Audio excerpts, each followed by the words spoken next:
En el mes octavo, en el año segundo de Darío, fue palabra de Jehová a Zacarías, profeta, hijo de Berequías, hijo de Ido, diciendo.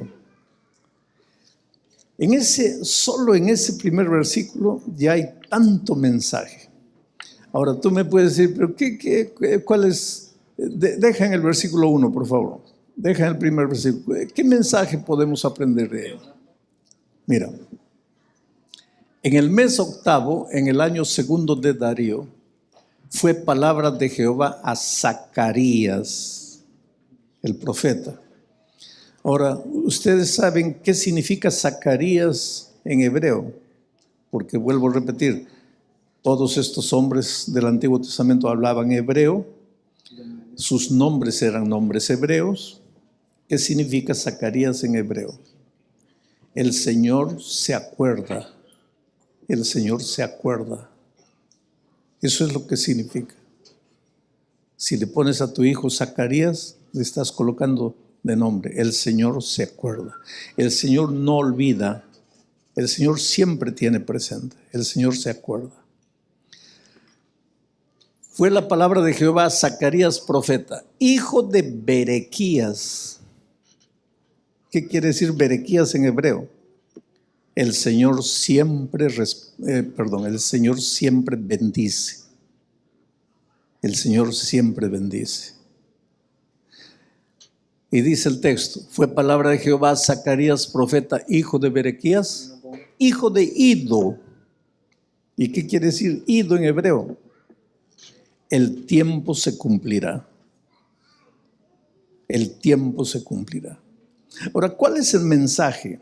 Recuérdense que Zacarías está escribiendo para el pueblo de Israel en un momento en que todavía sienten el yugo de la esclavitud del enemigo. El pueblo de Israel había sido perseguido, había sido humillado, había sido esparcido. Muchos habían sido llevados a Babilonia.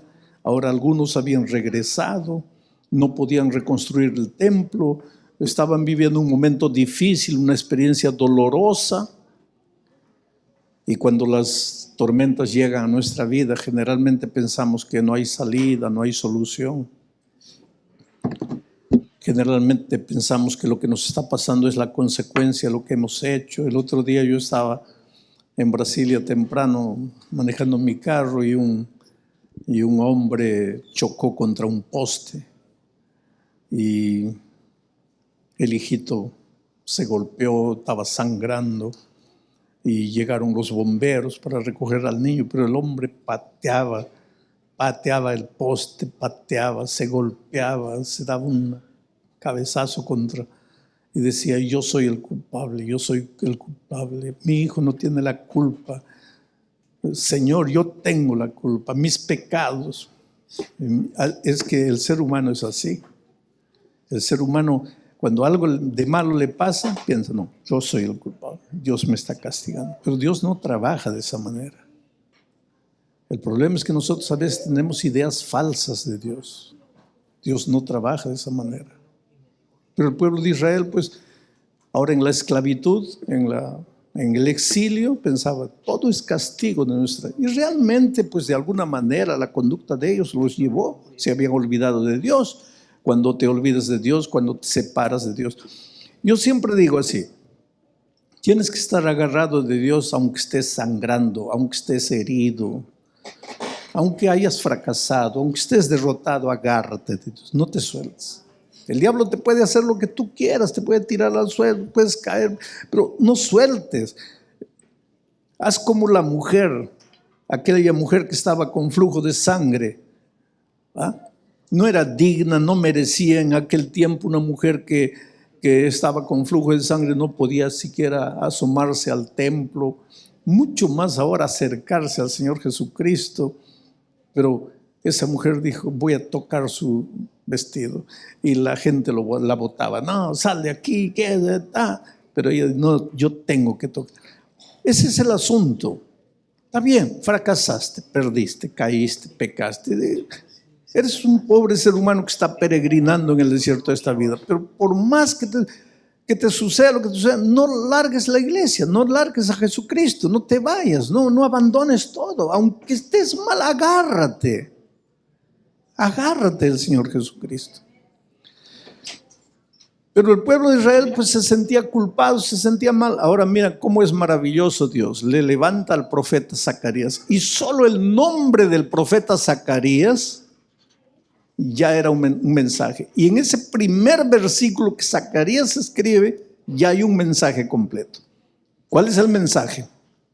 Zacarías, el Señor se acuerda. Berequías, el Señor se acuerda que ha prometido bendecir a su pueblo. Ido en el momento exacto.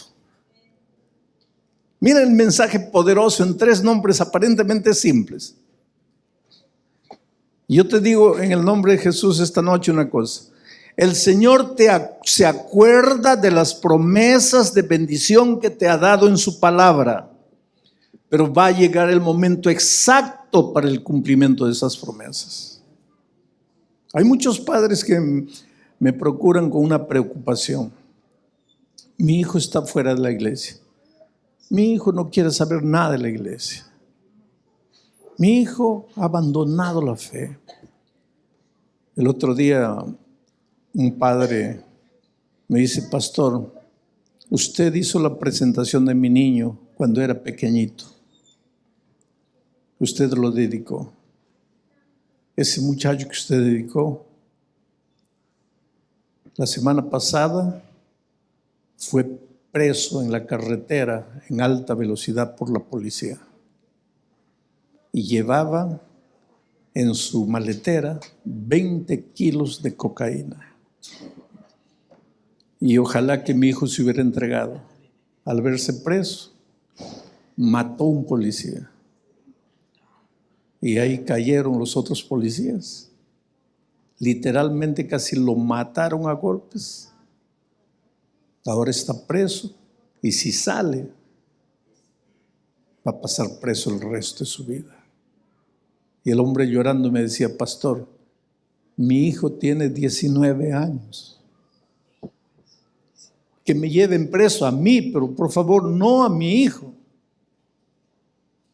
Y entonces él decía: ¿qué hice, pastor, de malo?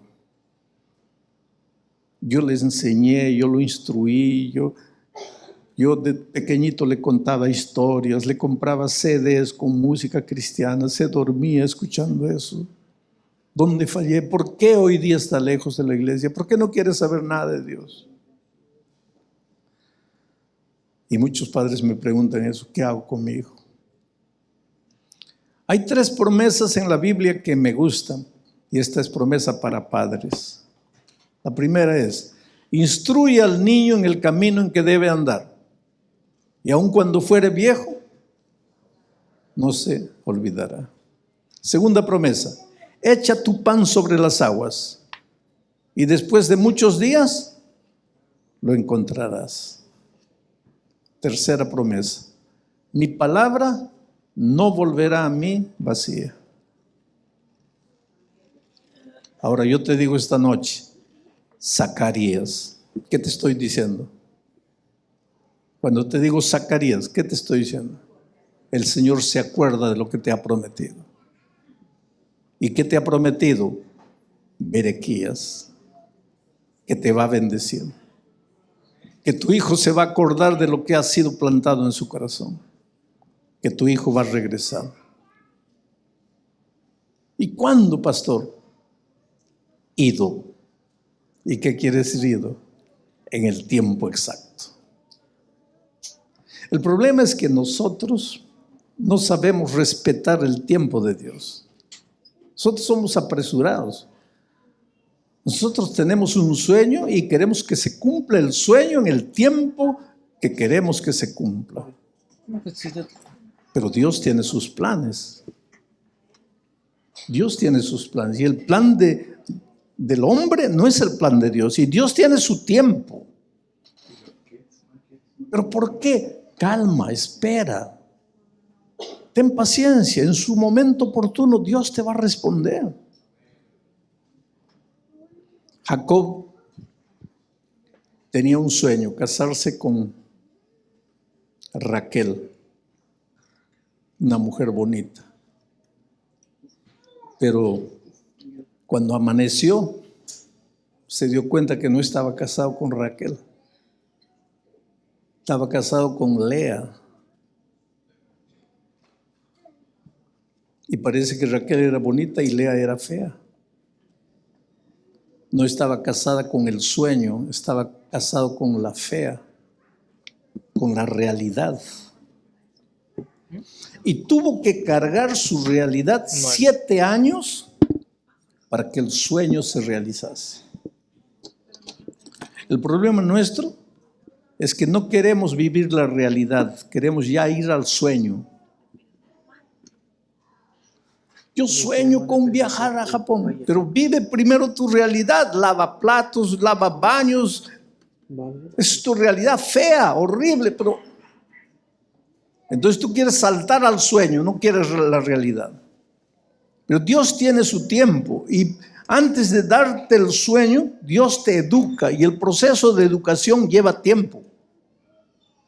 7 años tal vez. Ahora vamos al versículo 2 y 3 para que ustedes vean lo que estamos todos haciendo introducción para llegar al centro del mensaje de esta noche, la túnica. Entonces, ¿qué es lo que el mensaje que Zacarías escribe al pueblo?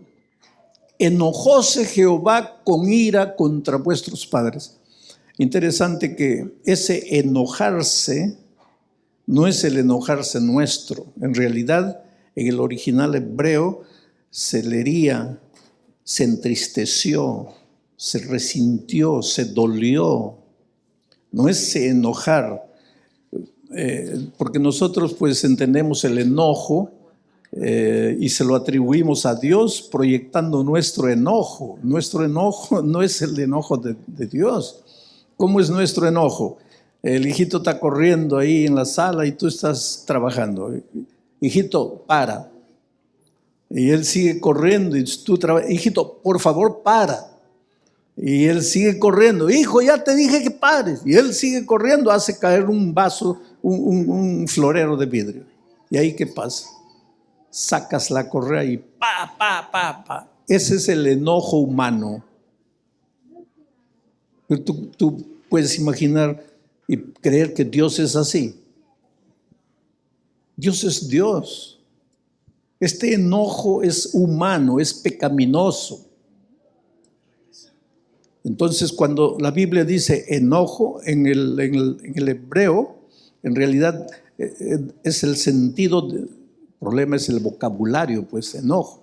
Es de dolor, de un dolor que te consume el corazón. Y eso es lo que el profeta está diciendo. Dios se quedó triste.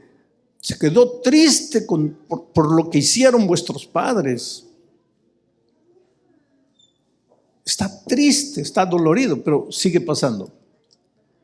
Les dirás pues, así ha dicho Jehová de los ejércitos. Volveos a mí, dice Jehová de los ejércitos, y yo me volveré a vosotros, ha dicho Jehová de los ejércitos. ¿Qué curiosidad notas en este texto? 3 veces se menciona la palabra Jehová de los ejércitos, Jehová de los ejércitos, Jehová de los ejércitos.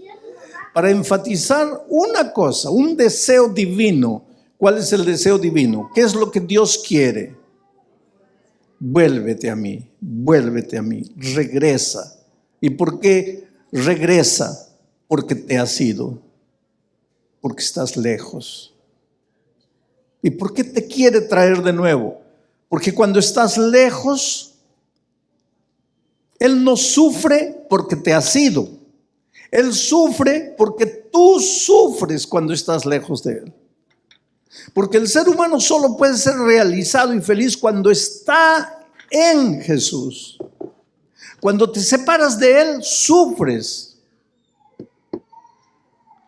Pero pastor, cuando estoy en Cristo también sufro. Porque ahí viene el asunto. A los que están en Cristo les da cáncer. ¿Sí o no? Claro que sí. ¿Los que están en Cristo pierden el empleo? Claro que sí. Los que están en Cristo también mueren. ¿Te acuerdas que cuando Lázaro murió, las hermanas fueron mandando un mensajero a Jesús y le dijeron: Lázaro, aquel a quien tú amas, está enfermo? Lázaro amaba a Jesús y sin embargo se enfermó. Jesús amaba a Lázaro y sin embargo se enfermó, y no solo se enfermó, sino que murió. Entonces, por favor, cuando te van mal las cosas, cuando pierdes el empleo, cuando te da cáncer, cuando tu hijo fallece, no digas: Dios no me ama, porque a los que Dios ama también sufren, porque todos estamos caminando en el desierto de esta vida. Y en el desierto de esta vida falta a veces pan, falta agua, falta ropa, falta zapato. Estamos en el desierto de esta vida. Y otra cosa, vamos envejeciendo en el desierto de esta vida. Entonces en Cristo también puedes sufrir. Pero hay una diferencia. Cuando sufres lejos de Dios es una cosa.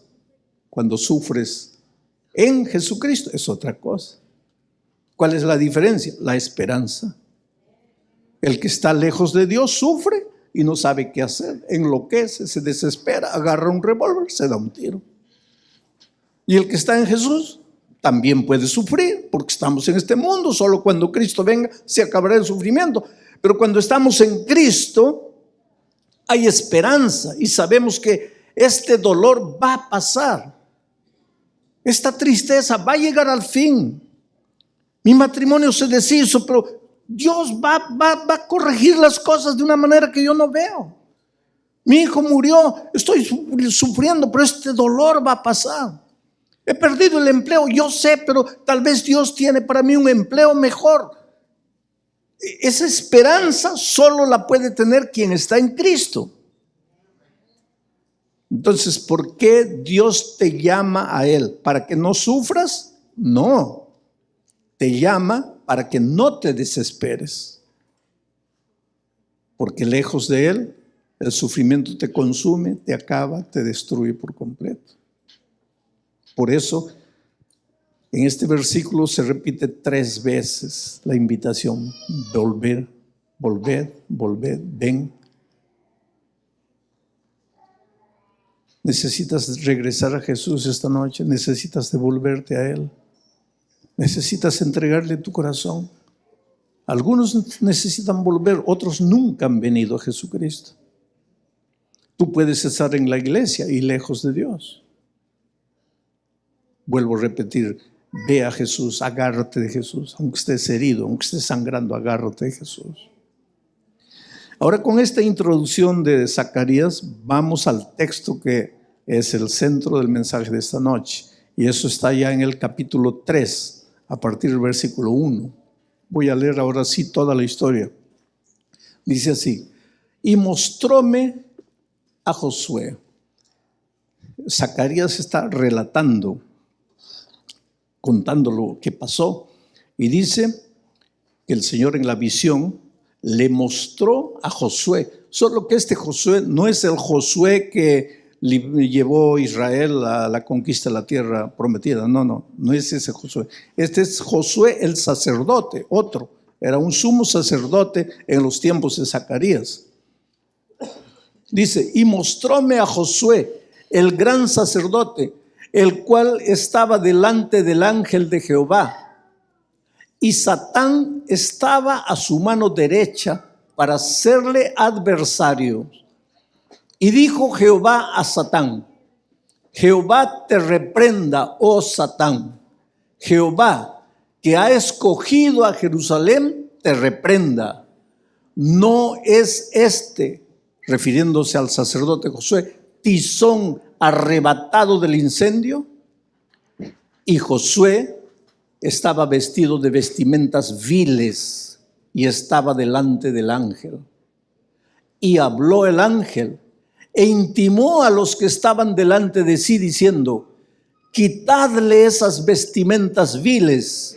Y a él dijo: mira que he hecho pasar tu pecado de ti y te he hecho vestir de ropas de gala. Vuelve al versículo 1. Ahora vamos a entender el mensaje bonito. En primer lugar, Dios es real. Jesucristo es real. Los discípulos, Pedro, Mateo, Juan, ellos tuvieron un privilegio que nosotros no tenemos. ¿Cuál fue el privilegio? Ellos anduvieron con Jesús, pero anduvieron físicamente con Él. Ellos lo vieron con sus ojos, ellos lo tocaron con sus manos.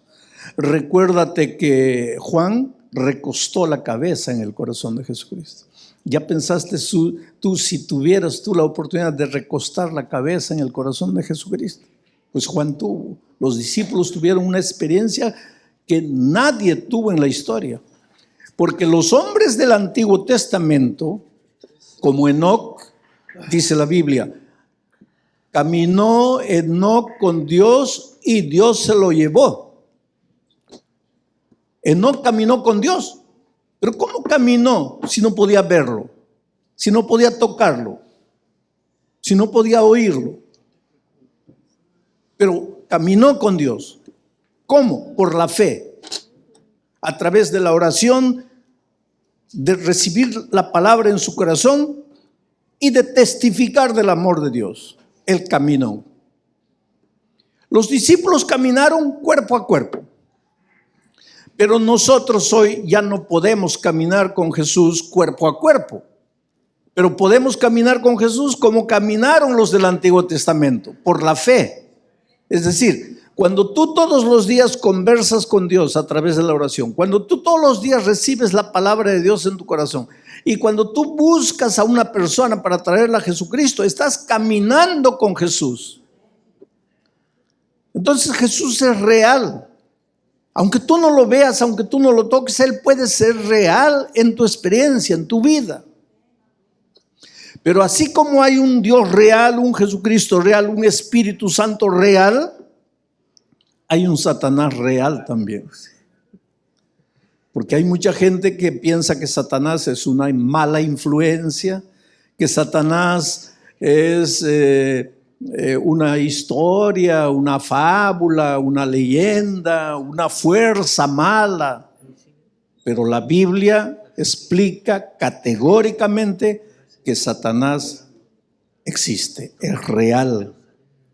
La Biblia enseña que fue un ángel precioso, pero que se desvió, escogió su camino y se volvió un ángel malo que está dispuesto a destruir la vida de las personas. Ahora, aquí en esta escena, mira, mostróme a Josué, el gran sacerdote. Ese gran sacerdote, el sumo sacerdote en el Antiguo Testamento, ¿te acuerdas que él entraba una vez por año al lugar santísimo? Él entraba, pero entraba representando a todo el pueblo. Por eso, mientras en el día de la expiación, mientras el sacerdote entraba al santuario, todo el pueblo estaba arrodillado en el patio llorando. Porque al entrar el sacerdote estaba entrando yo, pero en la persona del sacerdote. Tú, todos en la persona del sacerdote. Aquí ahora tú ves a Josué, pero no es Josué. Josué está representando a toda la iglesia de Dios de todos los tiempos. Josué aquí está en representación del ser humano. Aquí Josué te representa. Josué eres tú. Josué soy yo. ¿Y cómo está Josué? El sacerdote, el cual estaba delante del ángel de Jehová. Y Satanás a su mano derecha para hacerle adversario. Pero si tú vas al original hebreo, vas a ver que dice, inclusive otras versiones dicen, y Satanás estaba ahí para acusarle, echarle en cara lo que había hecho. Ahora viene la fuerza, viene la astucia de Satanás. Miren, Satanás hace todo lo que puede para hacerte caer. De una manera, de otra manera, cada uno de nosotros tiene un talón de Aquiles, un lado débil. Para unos es el dinero, el chisme, el orgullo, el egoísmo, la deshonestidad. Todos tenemos nuestras flaquezas porque cargamos la naturaleza pecaminosa. Satanás aprovecha eso y hace todo lo que pueda para que caigas. Una vez que caíste, él es el primero en venir. Mira, él te llevó, él te hizo caer, pero una vez que caíste, él es el primero en venir y decirte: estás perdido, has pecado, has caído, ya no hay perdón para ti, vete de la iglesia. ¿Qué haces en la iglesia? Ya no hay salvación para ti, has caído muy hondo. Pero miren la astucia, él es el que te hace caer y después él es el que te hace desesperar. Y en esta visión, Zacarías vio al sacerdote, estaba delante del ángel, pero Satanás estaba a la mano derecha acusándolo. Ese ángel, no tengo tiempo para explicar la raíz hebrea de la palabra ángel, pero en el estudio nos damos cuenta que ese ángel no era cualquier ángel, no era el ángel Gabriel. Ese ángel era el propio Señor Jesucristo.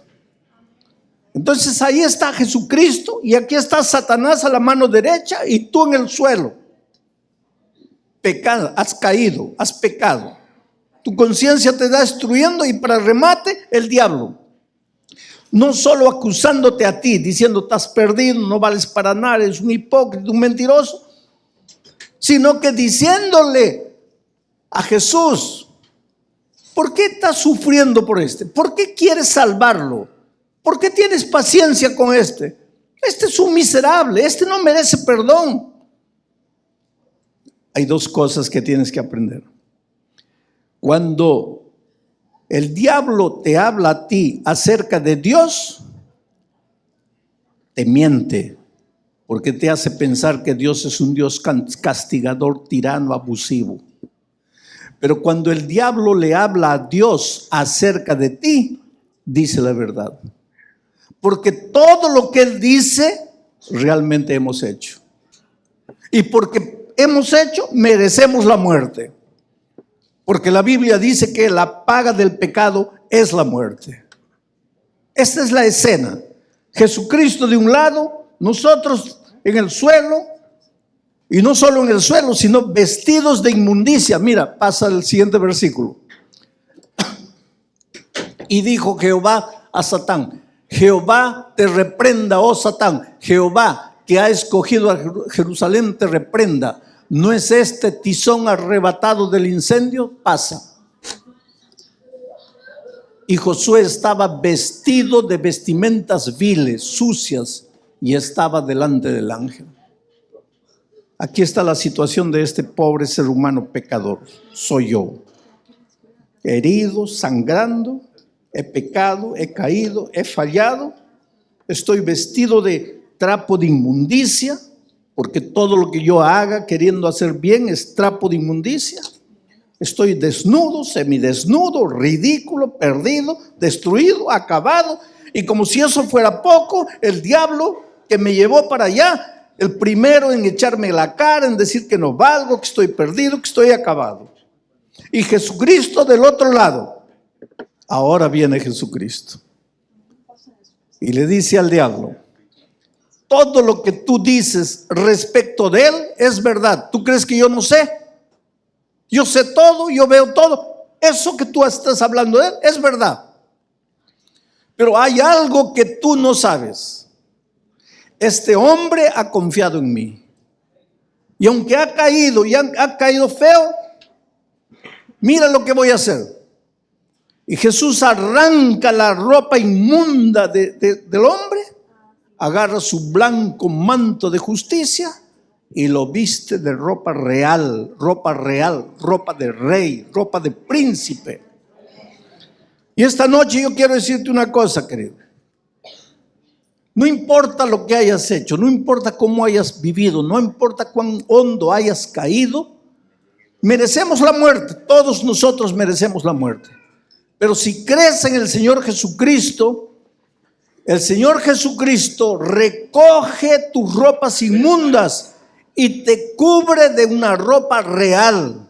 Y a partir del momento en que te entregas a Jesucristo, ahora vistes vestidura real. O sea, eres un príncipe, una princesa. Y tienes que aprender a vivir como príncipe. El diablo no te puede más acusar. No le puedes decir que no has hecho lo que has hecho, pero estás en las manos de Jesucristo, perdonado, transformado. Por eso nunca tendré palabras para agradecer a Dios por lo que ha hecho por mí. Yo estaba predicando en el Estadio Nacional de Lima hace muchos años, y un hombre con lentes oscuros en medio de la noche, imagínate, lentes oscuros, una cachucha, una bufanda cubriéndole el rostro, se acercan de mí. Eran los tiempos del presidente Fujimori, de los guerrilleros del Sendero Luminoso que mataban gente. Ese pueblo del Sendero Luminoso fue un pueblo terrible, ¿sabes? Entraban en ciudades, descampados, en los pueblos pequeños. Mataban 200, 300 hombres, mujeres, niños, jóvenes, mujeres embarazadas, ancianos. Mataban a todos. ¿Y para qué hacían eso? Para que cuando llegaran a la siguiente ciudad ya nadie opusiera resistencia. Entonces iban conquistando ciudades para hacer resistencia al ejército. Y una de esas noches viene un hombre y me dice: pastor, yo soy un guerrillero y yo no vine aquí porque yo creo en Dios, porque yo quería entregar mi vida a Jesús, nada. Yo vine aquí porque nosotros estamos en todos los lugares donde hay reuniones públicas. Yo vine aquí a servicio de mi grupo. Pero yo no soy un hombre malo. He matado gente inocente. Gente que se arrodillaba pidiéndome clemencia, yo los he matado. Pero no soy malo. Yo lo hago todo eso. Yo hice todo eso porque sueño con un Perú libre de la opresión, libre de la oligarquía. Nuestra sociedad está corrompida. Hay que acabar con esta sociedad para establecer una sociedad nueva. Y para eso, si es necesario derramar sangre, hay que derramar sangre. Pero anoche, pastor, y este hombre se quebró. Me dice: anoche en la predicación entendí que toda la sangre que tenía que derramarse para crear una nueva sociedad ya fue derramada en la cruz del Calvario. Y llorando este hombre, matador, asesino, me dice: pero ¿qué quiere usted que haga ahora? ¿Qué quiere que haga con mis manos manchadas de sangre? ¿Qué quiere que haga con mis noches de pesadilla en que veo gente inocente pidiéndome que no los mate? ¿Qué quiere que haga con mi culpa? Yo soy un asesino, pastor. Jesús murió para perdonar a todos, pero para mí no hay perdón. Yo estoy perdido para siempre. Yo no merezco perdón. Oh, querido, cuántas veces en la vida yo también he pensado que no merezco perdón. Cuántas veces en la vida tú, golpeado, has llegado al punto de pensar que ¿para qué más Dios? Lo has herido tanto, te has alejado de sus caminos. El otro día un hombre me decía: pastor, usted no sabe lo que hice, porque si usted supiera lo que hice, no diría que Dios me ama y que Dios me perdona. Yo no sé lo que hiciste, no quiero saber lo que hiciste. Una cosa sé: Dios te perdona. Ah, pastor, usted no me conoce. No, yo no te conozco, pero yo conozco a Dios. Conozco su amor. A lo largo de mi vida he visto que Jesús encontró gente perdida, acabada, destruida, gente que no podía hacer nada y simplemente fue a Jesús y dijo: Señor, estoy aquí. Si tú no eres capaz de hacer algo por mí, estoy perdido, estoy acabado, porque yo no tengo fuerzas, yo no sirvo. Y Jesús los tomó en su incapacidad, en su derrota, en su miseria. Y hoy día yo podría mostrar a esos hombres y mujeres en la galería de los victoriosos. Tú eres precioso a los ojos de Dios.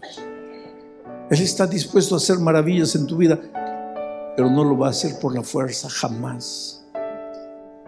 Tú tienes que querer, tú tienes que decir sí. Tú tienes que regresar a Jesús, tú tienes que venir a Él, tú tienes que entregarte.